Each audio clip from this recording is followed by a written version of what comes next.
യേശു മതി, എനിക്ക് യേശു മതി എന്നൊരു തിരിച്ചറിവിൽ നിന്നും സ്വന്തം സുരക്ഷിത മേഖല, അതായത് കംഫർട്ട് സോൺ വെടിഞ്ഞ് അവർ പുറത്തു വരികയാണ്.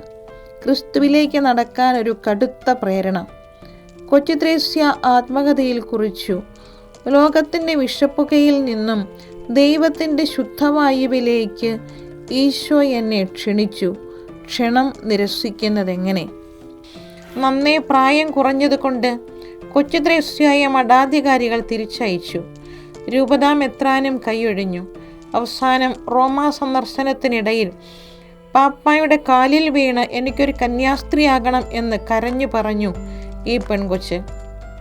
ആ നിശ്ചയദാർഢ്യം മഠത്തിൻ്റെ വാതിലുകളെ തള്ളിത്തുറന്നു.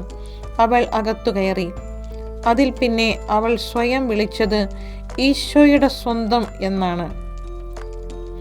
ബെനഡിക്റ്റ് 16 പാപ്പ സന്യസ്തരോട് പറഞ്ഞു, നിങ്ങൾ നടക്കേണ്ട വഴിയും എത്തിച്ചേരേണ്ട വീടും ക്രിസ്തുവാണ്.